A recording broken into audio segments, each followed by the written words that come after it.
각각의 그 환자들한테 어떤 치료가 필요한지 우리가 먼저 평가를 하고 이제 치료를 하고, 그 다음에 균형 능력도 이제 평가를 하고요. 그 다음에 자갑 치료에서 하는 일상생활 동작이라든가 뭐 섬세 운동 뭐 이런 것들을 또 평가를 하고 치료를 할 수 있고, 또 환자분들이 또 연세가 많으신 분들이 많기 때문에 관절이나 근육의 통증을 치료를 또 담당을 합니다. 그리고 보조기나 보조 도구를 우리 재활학에서 처방을 하고 있습니다. 재활 치료를 하는 종류를 보시면 전체적으로 아마 여기 오늘 강의록에 이렇게 보니까 정선주 교수님도 맨 마지막에 약 뭐 이런 치료, 내과적인 치료 뭐 이런 거 신경과적인 치료 다 중요하지만 운동이 굉장히 중요하다 그랬는데, 그 운동의 종류에는 이완 운동, 스트레칭이죠. 뭐 그런 운동도 있고, 그 다음에 근력 운동, 그 다음에 유산소 운동, 보행 훈련 뭐 이런 등등이 다 같이 필요합니다. 그래서 거기에 대해서 이제 하나씩 좀 살펴보도록 하겠습니다. 스트레칭, 이완 운동이라고 하는 건데요. 이제 혼자 스스로 이완하는 것이 뭐 가장 효과적인데, 뭐 안 되면 조금 도움을 받아갖고 이제 하겠죠. 그래서 가능하면 조용한 환경을 유지하고 방에 불을 좀 희미하게 이제 마음을 좀 가라앉히고 조용한 자세에서 하고, 그 다음에 뭐 눕거나 의자에 앉는 자세도 괜찮다 그러고요. 그 다음에 발 근육에서부터 다리, 상체, 안면 근육의 순서로 힘을 준 다음에 힘을 서서히 빼고, 그 다음에 완전히 이완된 다음에는 여러 가지 좋은 기억이나 광경을 생각을 한다. 그래서 몸을 전신적으로 이렇게 힘을 빼고 이렇게 명상을 취하는 것 같은 그런 자세를 취하는 것이 필요하겠습니다. 보행장애는 여러 가지 이제 보행의 이상이 나타나게 됩니다. 우리 파킨슨 환자분들이 굉장히 짧은 걸음걸이가 이제 짧아지는 거, 그 다음에 발을 끌면서 이제 사뿐사뿐 들고 걸어야 되는데 발이 이제 끌면서 걸으는 거고, 그 다음에 우리 걸을 때는 이게 팔, 다리가 이제 균형을 맞춰서 걸어야 되는데 팔이 이제 움직임이 떨어지는 거죠. 그래서 다리만 이렇게 걷게 되고, 그 다음에 앞으로 조금 기울어지죠, 몸통이. 그래서 이렇게 되면은 몸통이 앞으로 기울어지니까 이 몸의 균형이 앞으로 가니까 자꾸 넘어지려고 그러니까 어떻게 돼요? 자꾸 좀 빨리 좀 보행이 빨라지기도 하고, 그 다음에 한번 갔던 방향에서 이제 돌기가 어려운 그런 증상도 생기고, 그러다 보니까 결국은 낙상이 이제 잘 발생할 수가 있습니다. 낙상 발생하면은 뭐 골절이라든가 아니면 뭐 뇌손상이라든가 뭐 이런 것들이 많이 발생을 하면 2차적으로 굉장히 또 여러 가지 문제가 생기기 때문에 이 보행 장애를 잘 훈련을 해갖고 개선을 하는 것도 필요할 것 같고, 그 다음에 안 넘어지도록 하는 것도 굉장히 필요할 것 같습니다. 그래서 환자분들 실제 이제 걷는 양상을 좀 보시면 이렇게 조금 보폭이 굉장히 좁죠. 그리고 불안정하고 자꾸 넘어지려고 그러고 그런 양상을 보이는 그런 환자분이고요. 요분도 뭐 비슷한데 이제 요분은 아마 동결보행 증상이 좀 같이 있는 것 같아요. 그래서 발을 잘 띄지 못하기도 하고, 역시 보폭이 좁고 잘 걷죠. 그래도 어느 정도 이렇게 또 좀 걸어가면은 어느 정도 걷는 그런 양상이시고요. 요분은 그 보행 장애 중에서도 보면 아까 조금 걷는데 이제 천천히 걷죠. 보행 속도가 조금 늦다가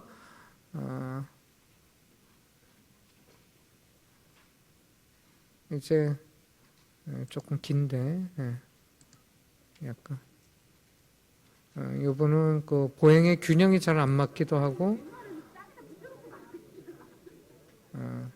이분은 지금 그 부축을 받아갖고 어느 정도 걷는데 원래 이렇게 좀 빨라지는 그런 보행 양상을 좀 보여주시는 분입니다. 그 다음에 이제 아까 잠깐 보셨지만 보행 동결 증상도 나타날 수가 있죠. 환자분들이 표현할 때 발바닥에 뭐 풀이 붙은 것 같아 갖고 이제 발을 뛸라 그럴 때 발이 잘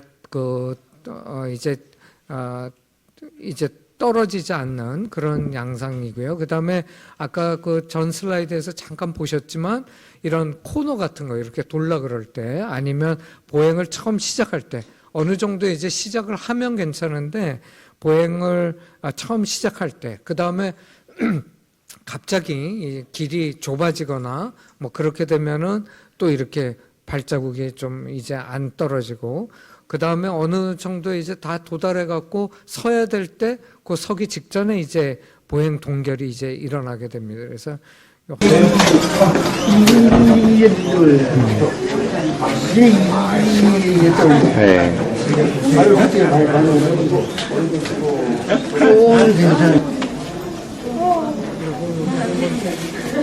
돌 때도 이렇게 한 번에 못 돌고 조금씩 이렇게 또는 이런 증상이 나타나게 됩니다. 그래서 이런 경우에는 아까 말씀드렸듯이 낙상이라든가 이런 위험성이 상당히 높아지기 때문에 그런 것들을 이제 좀 해결을 해줘야 됩니다.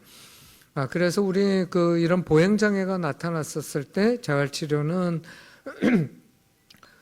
무엇보다도 이제 근력 운동은 가장 기본적으로 필요한 거죠. 그 다음에 유산소 운동, 그 다음에 유연성 운동, 그 다음에 보행 훈련, 이런 거는 유연성 운동, 스트레칭, 그 다음에 여기 걷기라든가 뭐 실내 자전거, 뭐 근력 운동, 뭐 이런 것 등등은 기본적으로 모든 우리 뭐 환자들이 필요하고, 그 다음에 이제 보행 훈련을 할 때 이제 아까 말씀드렸듯이 다리가 이제 보폭이 좁아지고 팔도 잘 안 움직이고 뭐 그러면서 걸으니까 그런 것들 흔들면 걷는다든가 아니면 그런 것들로 잘 해결이 안 되는 경우에는 보행 보조 도구 같은 것을 이제 사용을 하셔야 됩니다.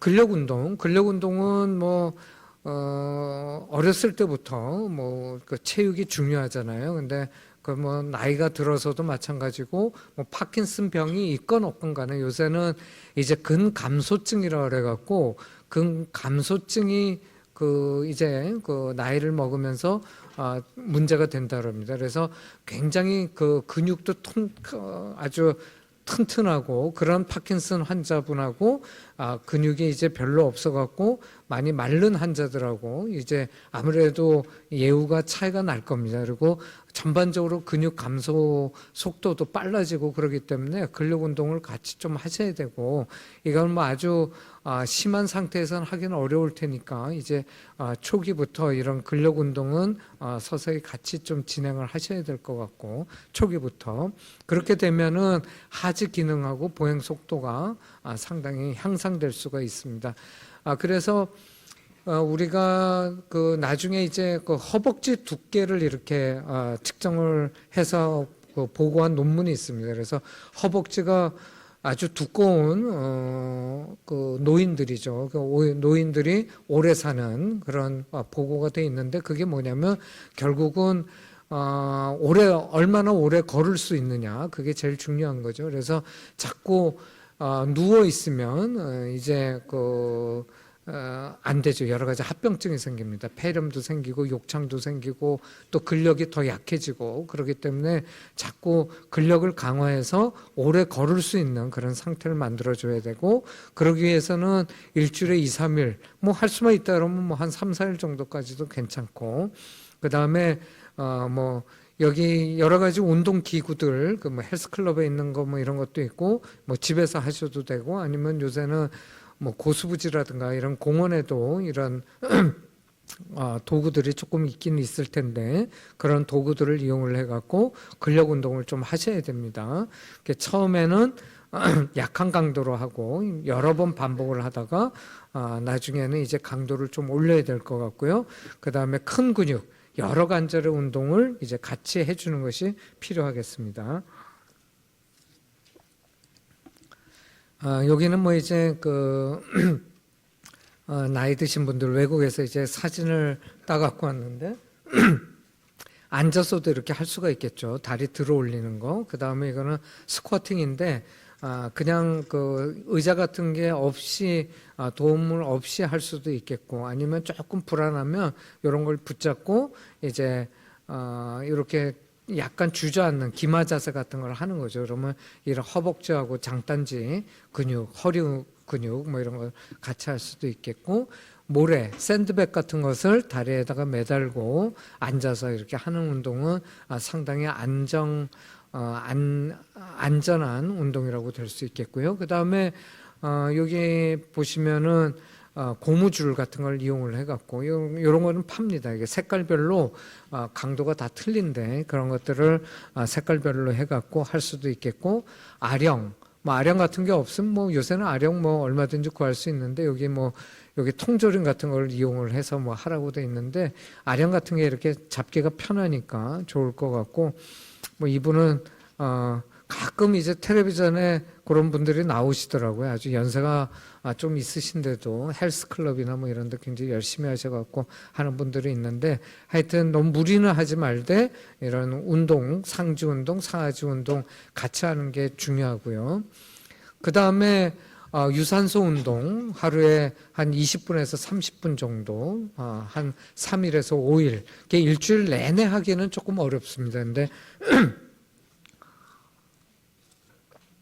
한 3, 4일, 3, 5일, 3일에서 한 5일 정도 하는 건 좋고, 실내 자전거 같은 거 상당히 좋은 것 같고요. 아니면 뭐 팔 돌리는 거, 뭐 요새는 보면은 이런 운동기구들이, 유산소 운동기구들이 상당히 많이 있어갖고 조금 다리에 좀 관절염 같은 게 좀 있다 그러면 상지, 이런 그 자전거 같은 것도 있고, 아니면 뭐 계단 오르락 내리락 하는 것도 있고, 뭐 이런 것들도 있고, 뭐 형편만 된다 그러면 바깥에서 산책을 하셔도 좋고, 뭐 가볍게 빠른 속도로, 약간 빠른 속도로 뭐 걷거나 그런 운동도 좋을 것 같습니다.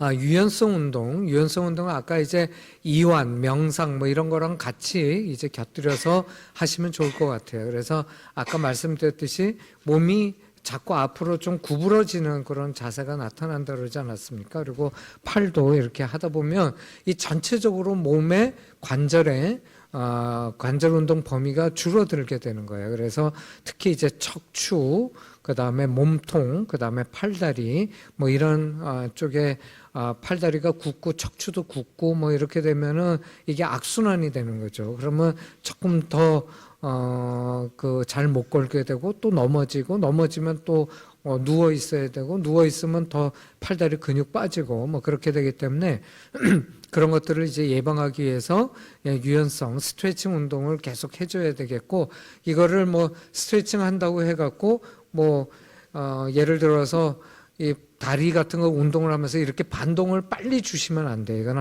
한 자세를 이렇게 10초에서 천천히 한 10초에서 30초 정도를 유지를 해줘야 됩니다. 그래서 너무 빨리 하면은 근육의 반사작용이 일어나갖고 근육의 수축이 나타나기 때문에 좀 한 자세를 10초에서 한 20초 꾸준히 이렇게 하는 것이 좋겠습니다.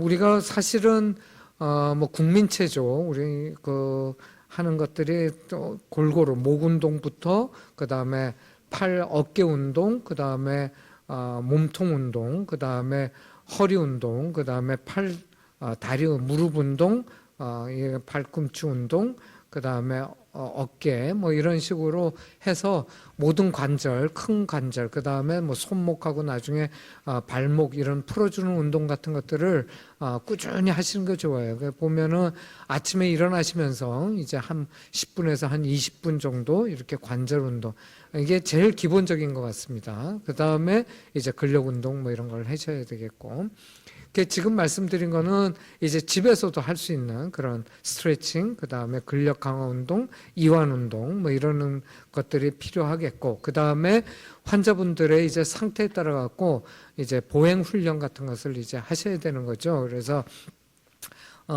무리한 운동은 절대 금물이고, 항상 말씀드리지만 안전이 최우선이라는 거. 그 다음에 또 우리나라 보면은 보통 이런 뭐 지팡이라든가 뭐 이런 걸 잘 들고 다니기가 좀 꺼려 하시는 분들이 많아요. 보조기 같은 거, 뭐 파킨슨 환자분이 아니어도. 근데 제가 보기에는 안전한 보행을 위해서는 그 보조기구나 아니면 지팡이나 뭐 이런 것들이 좀 쓰는 게 오히려 낙상 한번 당하는 것보다 그런 것들을 하는 게 훨씬 더 낫다고 생각을 합니다. 그래서 아까 그런 여러 가지 이제 보행 장애가 오른발 걸으세요.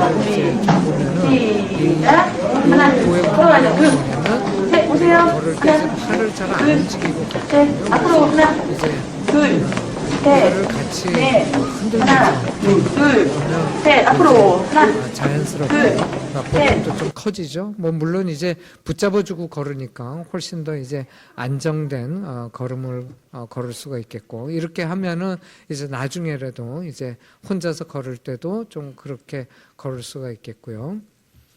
그 다음에 요 환자분의 경우에 치료는 주로 이제 우리가 군대 아마 남자분들 군대 옛날 갔다 오셨을 때 제식 훈련하는 그런 이제 팔하고 다리하고 좀 크게 동작을 좀 크게 해야 됩니다. 아까 언어 치료도 말씀드렸지만 여기서 크게 한다고 해도 이제 작거든요. 그러니까 훈련을 아주 크게 해야지 평소에 이제 나타나는 그런 동작이 그나마 조금 커질 수가 있어요. 이게 왜냐하면 자꾸 동작이 작아집니다. 그래서 그렇게 되겠고 사실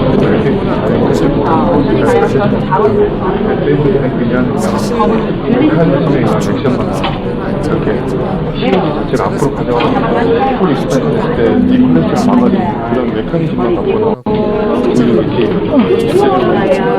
리플렉션을 해준다? 그거는 안에서 폴링 메커니즘에서 이걸 쳤을 때 튕기는 이런 작용에 의해서 오른발은 원래 잘 안 간다. 아니 웬만하면 땅에다 붙여놓고 나가지. 이렇게 되니까 지팡이를 짚는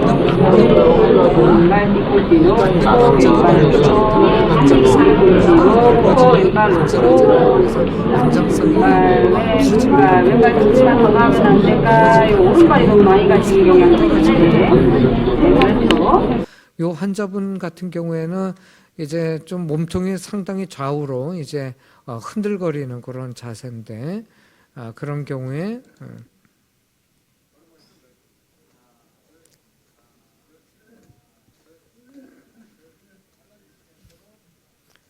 좀 지팡이를 짚으면 훨씬 더 좀 안정성이 있고요.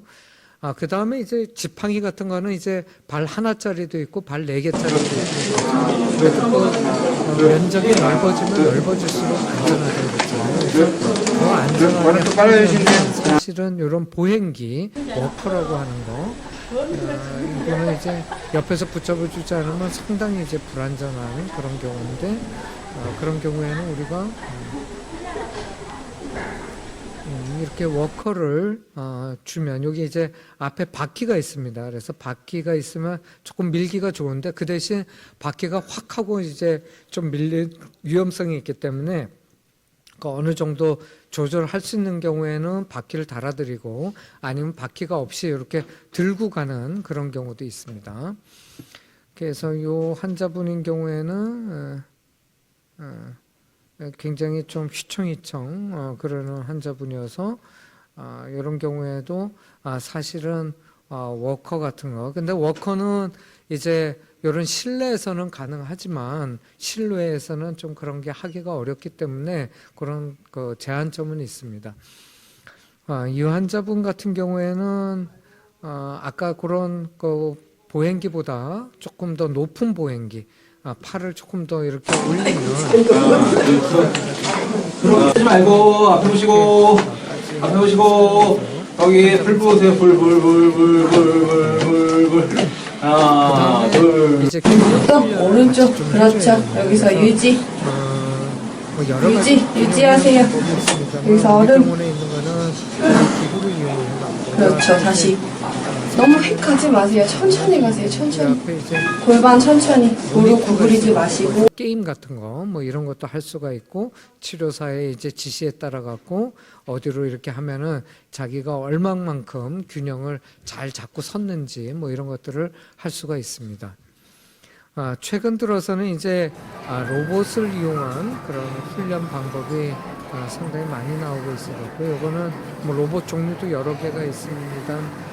많은 여기 우리 병원에 있는 모닝워크라고 하는 이제 로봇 치료기인데 이거는 이제 환자가 안장 같은데 이렇게 앉아갖고 혼자서 잘 걷지 못하더라도 이제 이런 발판 같은 게 환자 상태에 따라 갖고 이제 움직여줍니다. 그래서 움직여주고 이게 계단 오르락 가는 것처럼 아니면 계단 내려가는 것 이런 것들을 다 도와주고 훈련을 시켜줄 수 있기 때문에 환자분들에 따라서는 이것도 상당히 또 여기 또 모니터에 게임 같은 기능도 있어갖고 또 좋아하시는 분들 또 많이 좋아하십니다.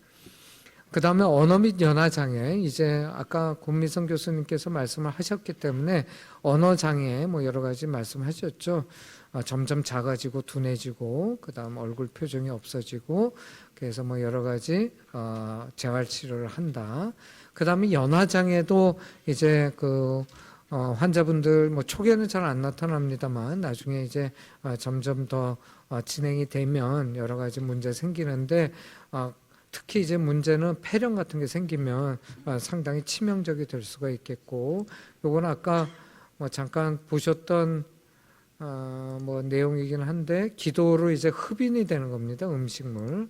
그래서 연화장애 치료를 우리 재활학에서도 이제 하게 되는데 하실까요? 뭐 영양법 저 보셔야죠.